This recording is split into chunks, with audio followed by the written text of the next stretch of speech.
জয়গুরু সবাইকে। তো কম বেশি অনেকেই জানো যে পূজনীয় অবিন দাদার আশীর্বাদে মেয়েকে ড্রয়িং শেখাতে নিয়ে যাই হিন্দ মোটরে। তো প্রায় সময় অনেক রুট হয়ে যাই, তো আজকে ভাবলাম আজকে কাঁচরাপাড়া হয়ে ব্যারাকপুর হয়ে আমরা শেওড়াফুলিতে যাব। তো অনেক সময় শুনেছি যে এইভাবে গেলে ভালো হয়, তো তাই জন্য কি মন হলো ভাবলাম আজকে আমরা কাঁচরাপাড়ায় যাই। তো কাঁচরাপাড়া স্টেশনে এসে দেখছি 12টার পরে, ভুলেই গেছিলাম যে 12টার পরে ট্রেনের অনেক এখানে কম যাওয়া হয়, আর এইদিকে মানে ডাউনের ট্রেন খুব কম থাকে। তো তারপরে অনেকক্ষণ ওয়েট করার পরে 1টা 40-এ ট্রেন পেলাম, তারপরে সেই ট্রেনে চেপে ব্যারাকপুরে চলে এসেছি।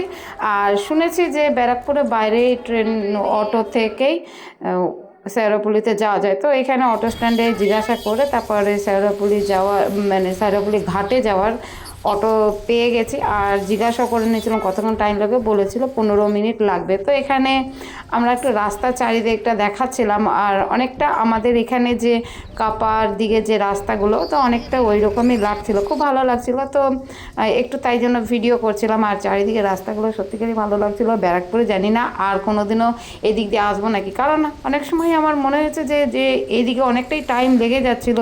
যখন আমরা ওই দিক দিয়ে হয়ে যাই, মানে আমাদের এইখানের যে লঞ্চঘাট হয়ে বা বা ব্যান্ডেল হয়ে যাই, ওটা অনেকটা সহজ মনে হচ্ছিলো। কিন্তু এখানে এসে দেখলাম যে অনেকটাই টাইম লেগে গেল, যেহেতু আমাদের কাঁচরাপাড়াতেই অনেকটা টাইম ওখানে চলে গেছিলো। তো তারপরে এখানে অনেকক্ষণ টাইম করার পরে তারপর ভাবছি যেহেতু 3টের মধ্যে আমাদের যেতে হবে, তো অনেকক্ষণ কী করব, কিছু করার নেই, যেভাবে নিয়ে যাচ্ছে সেভাবে যাচ্ছে। আর একদমই আমার প্রথম এই দিকের রুটে আমার যাওয়া।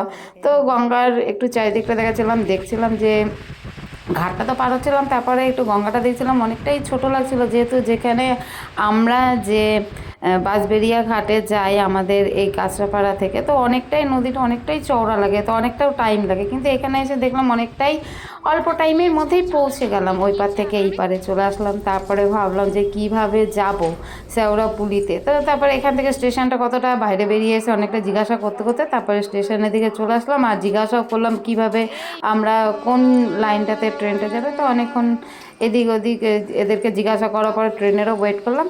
তারপরে আমরা স্টেশনে চলে এসেছি। স্টেশনে চলে আসার পরে এখানে কিছুক্ষণ আমরা ওয়েট করলাম, তারপরে আমরা হিল মোটরে চলে এসেছি। তো আজকে আমাদের এইভাবে আসাটা একটুখানি ডিফিকাল্ট হয়েছে, টাইমটা অনেকটাই নষ্ট হয়েছিল। তো যাই হোক।